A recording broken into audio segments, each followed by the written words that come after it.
Alright, sketch the graph of an example. Let me use a pencil here. There we go. Sketch of the following that satisfies all these conditions. Okay. Now what I'm going to do, 1, 2, 3, 4, 5, 6, 7. Okay. So I've got 7 different things that I got to do, and what I'd like to do is kind of pair them up. Okay.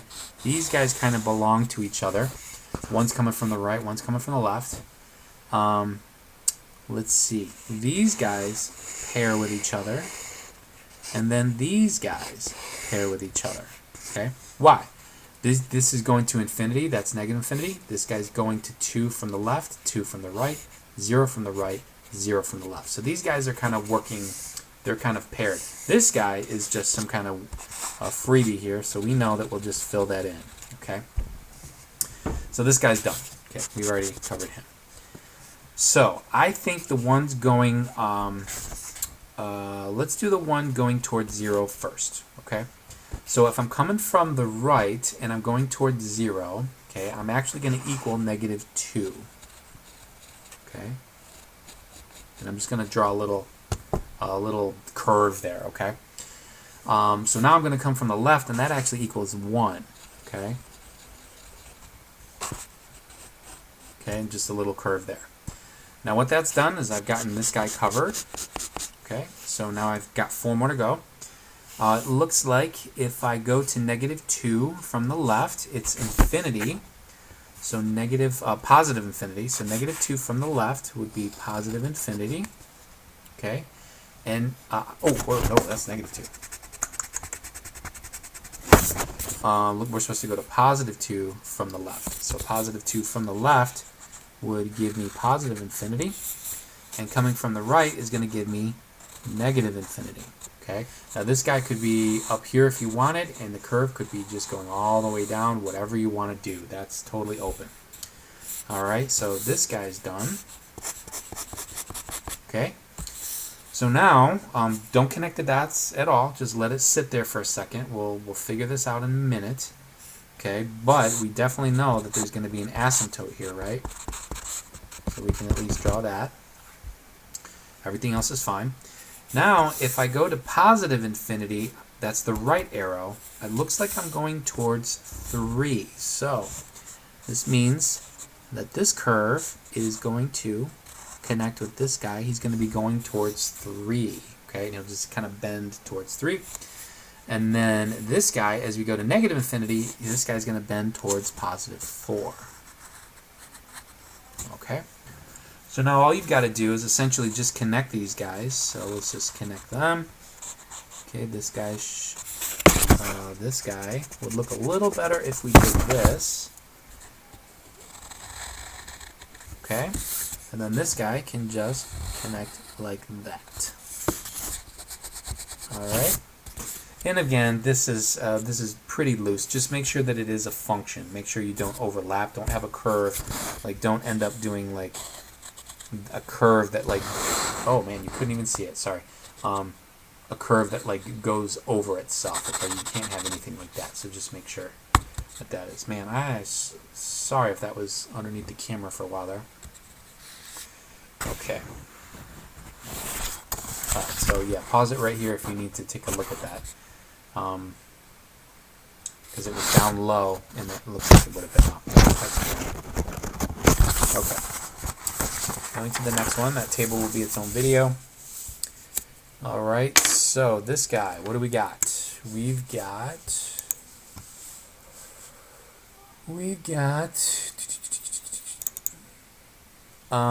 this guy here. Use the graph over here for f of x, and then g of x is going to be this guy, and let's evaluate.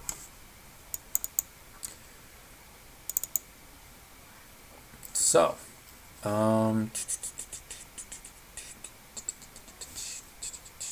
let's go here. Okay, so as we approach from the right, okay, coming from the right of f of x, okay, remember we can do this. Okay, this is our rule. Okay, so whatever this guy coming from the right, if we go to 2, right here, coming from the right is going to be 1. And then the g function, we're going to go to the right from 2. So can I just plug in 2? Absolutely.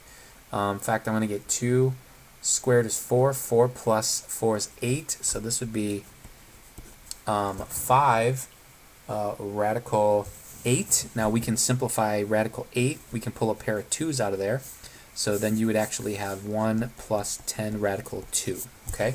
So a pair of 2's will come out, you'll multiply to the 5, and then you're going to get this guy right here.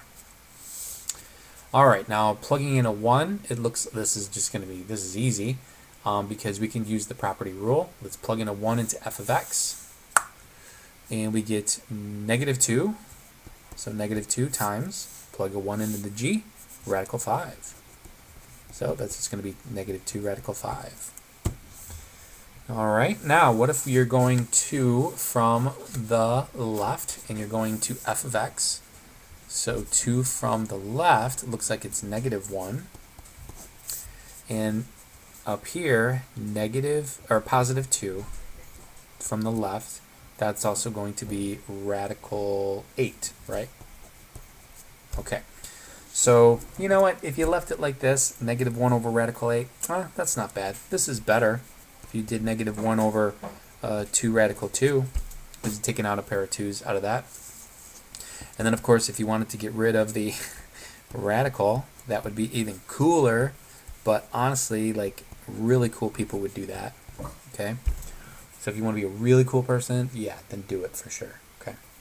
But if you left it like that, I certainly wouldn't mark it wrong. Okay, so now we're going to go ahead and plug in a 4 from the g, and that's going to be 4 squared. It's going to be radical 20, but what are we doing with that square? Radical 20 squared. Okay, it looks like that's just 20. Okay. All right, cool. Not too bad when you got an equation and a graph and no curveballs. All right, so now we're going to find values of k and m so that this guy's continuous. Okay. Well, it looks like at negative 2 is where my first break is, and that's where I'm going to figure out what k is.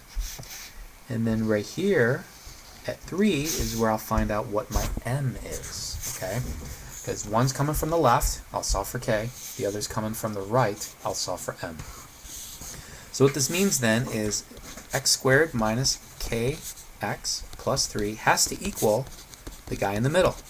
Okay? He's got to equal that. Now right now you got two variables, so there's nothing to solve for. We're trying to solve for k, so we definitely need to know what x is.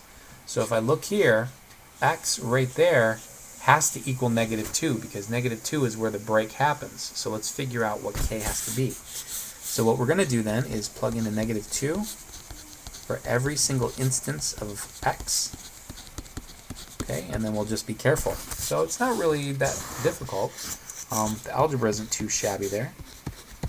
Okay, and we're just going to be careful here. We're going to combine this guy here, plus 7 equals negative 7.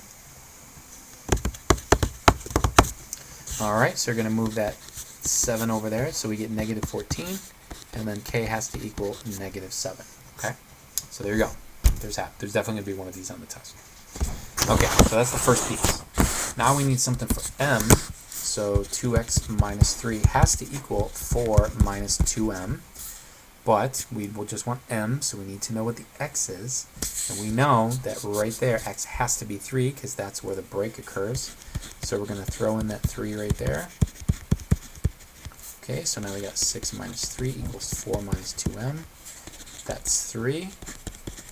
Okay, subtract 4. Okay, it looks like we're going to divide by 2.